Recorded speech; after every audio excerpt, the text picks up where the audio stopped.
Hello from the Flanagan Homestead. I hope you're enjoying my videos. If you find anything of value, please like, subscribe, and follow. Really appreciate it.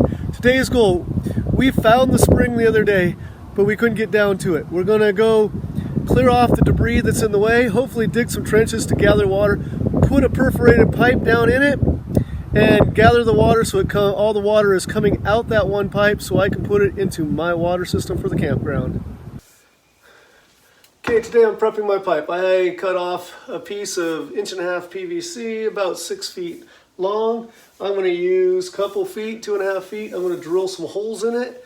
I've drilled one already. It's about a 3/8 inch hole, I'm guessing. I haven't been too particular. I'm going to drill those up to about a little more than a third. And so this is going to be up in where the spring is. I'm going to create a dam barrier right about here in the middle. And then these holes, the water will come in. I'm not going to be too particular today. I'm just going to see if this concept is going to work. If it is, then after I build the dam, I will fill it with drain rock on top so the water will seep through and into these holes, come out the other side, which is solid, that I can connect my pipe to, that will run to a cistern or a reservoir of some sort to hold the water till it runs down the hill to the rest of the campground. So let's go ahead and drill a few holes. I'm going to rotate the pipe as I go, drilling holes in here. Closer to the dam, more likely to pick up the water as it's sloping that direction. Oh, got too aggressive, put a big hole in there. Well, that'll let water in.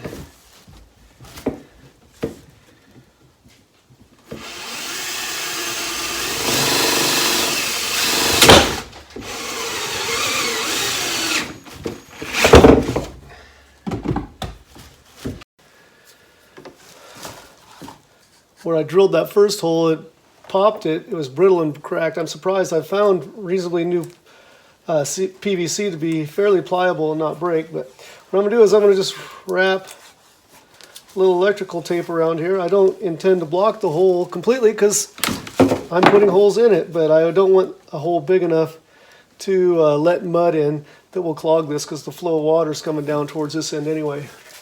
The end of the pipe, I just put an X of PVC on the end there.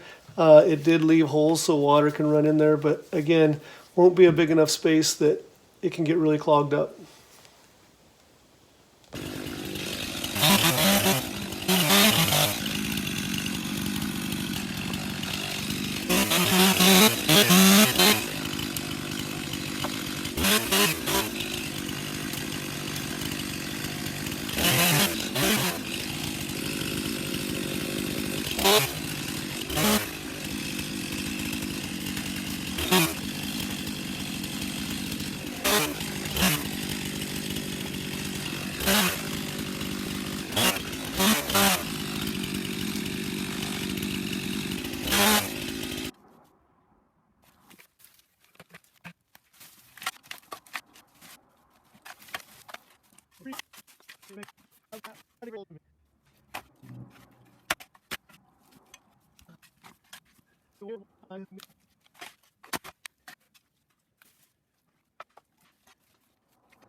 So I've cleaned the debris out of here, the branches and whatnot, and started digging a trench to catch the water. You can see a little bit of it flowing. I wasn't catching a whole lot. I stuck my shovel off over here, way off to the side underneath the cedar, very mushy. I had no idea it was there. I took my chainsaw and cleared it out, and you could definitely tell there's a little bit of trickle water there. So I need to guide this to get back into my little reservoir here.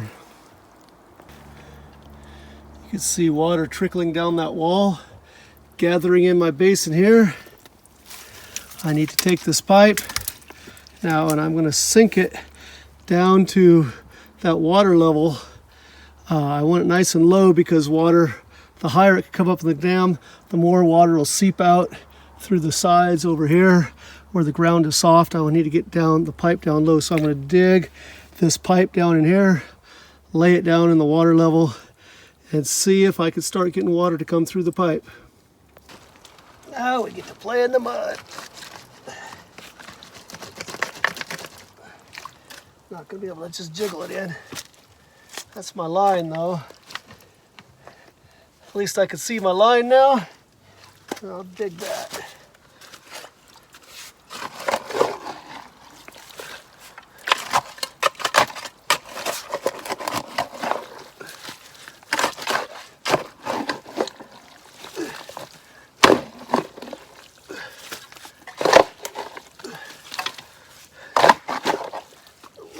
Trench here. I'll try to push this down into it right now.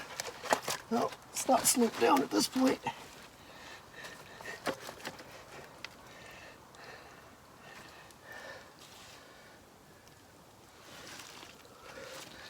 Need to get the backside a little lower.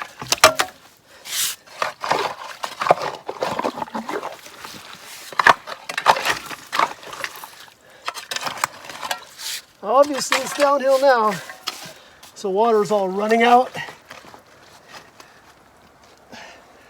Okay. Clog that back up.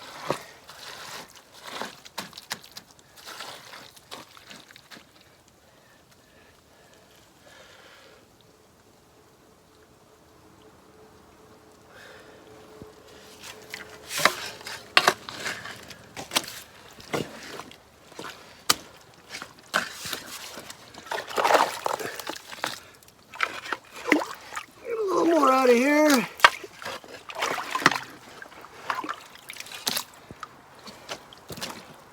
All right, we'll stomp this down in so water won't flow through the pipe. I'm pretty confident that's not going to seep a whole lot. The water's not going to go over the top of this because there's hardly any water and there's holes in the pipe. Got a little bit of water coming out of the pipe now already. We've got our little dam built. It's collecting water going through the perforations. There is a little bit of water coming out the end of the pipe. I'm going to go clear out more of this creek to see if I can find where there's more water seeping in. I'd love it if it was all up here at the top, but if it's not, I'd love to have more water. But there's just trees down everywhere. So I'm going to take my chainsaw, go clear out a path so I can walk down this little canyon and see if I can find more spots. And then we'll come back here and see what this looks like. Hopefully this water settles down. All the silt goes out, it looks clear, and then we'll get an idea of how much is actually flowing out of here. I got a bucket. I'll see how fast it takes to fill up a gallon bucket.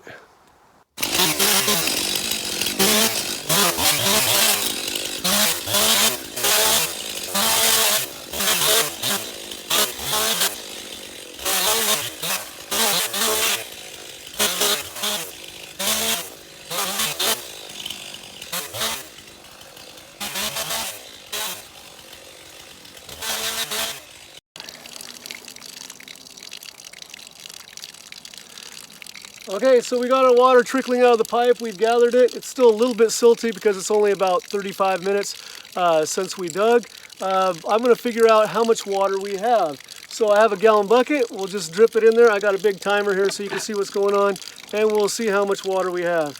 So the timer started, and I got my bucket in there. Just so you know, out here where I live, when you drill a well, the well log that the well driller puts in, the well report needs to say 4 gallons per minute to get a building permit because they need to make sure that you have enough water. That's exactly the amount that my well report says. I think the well driller tried to do me a favor, if I'm being honest, allowing me to get a building permit because I don't think there was actually that much water. He could have, he took him a couple days and he could have waited overnight and it filled up so he could pump out more water. But anyway, I believe that during the summer, my well is actually less than a gallon per minute. You might think, well, how can you live at that? I have a family of 6 and a lot of people staying over quite often. And you're saying, how could you possibly live on that much water? But I have a 1,700 gallon reservoir that is buried underground, and I have some timers and whatnot on my pump. So I have a flow restrictor that'll only pump 3 gallons per minute for 30 minutes. It'll pump it out, and then the well will automatically shut off for a couple hours. It'll pump some more, and it'll fill up the reservoir. And so if it's filling up overnight, and while we're at work and everything, that's a lot of water actually. You know, obviously if you're irrigating a large yard or that sort of thing, it'd make it difficult if you had that amount of water. But if I was told that you could have crystal clear, perfect water, and you have a house on 3/4 of a gallon, or even 1 gallon per minute, but it was guaranteed you'd have that 1 gallon per minute, I would put up a reservoir system, and I would happily do it if I had good, clean water. So anyway, depending on what happens here, I can run this into a cistern, collect some water, maybe downhill a little bit from here. It need to be a fairly large, probably need about 1,000 gallons for what I'm going to need on my campground at least. And then because we're at higher elevation, the campground is down there, we're going to create pressure, so without drilling a well and without a pump system, we can hopefully get enough water down there and have it pressurized to do a lot of different things. We'll have to do some special things to make it drinkable, potable water, but there's ways to collect it and keep it cleaner, and there's light therapy stuff that you can send it through to kill any bacteria that happens to be in there. So anyway, my bucket is getting pretty full. There's a lot of splashing out actually. Normally you would say that's not a lot of splashing, but for the amount of water that's coming in, I'm losing a fair amount. You can see we're at 3 minutes right now. We're not quite completely full, where it looks like we're getting really close, but if I had stopped all the splashing, we'd be even closer. But anyway, might have to fast forward. We're going to say at 3 minutes and 30 seconds, we're completely full. Complete gallon. So that's more than a quarter, but less than half a gallon. I'll have to do the math later. I hope you could hear the sound of the water trickling. That's a nice sound.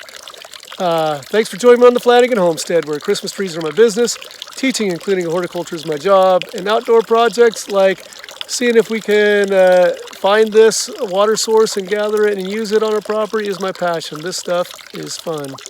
If you would like, subscribe, and comment, that does me wonders on the channel. Thanks again for watching.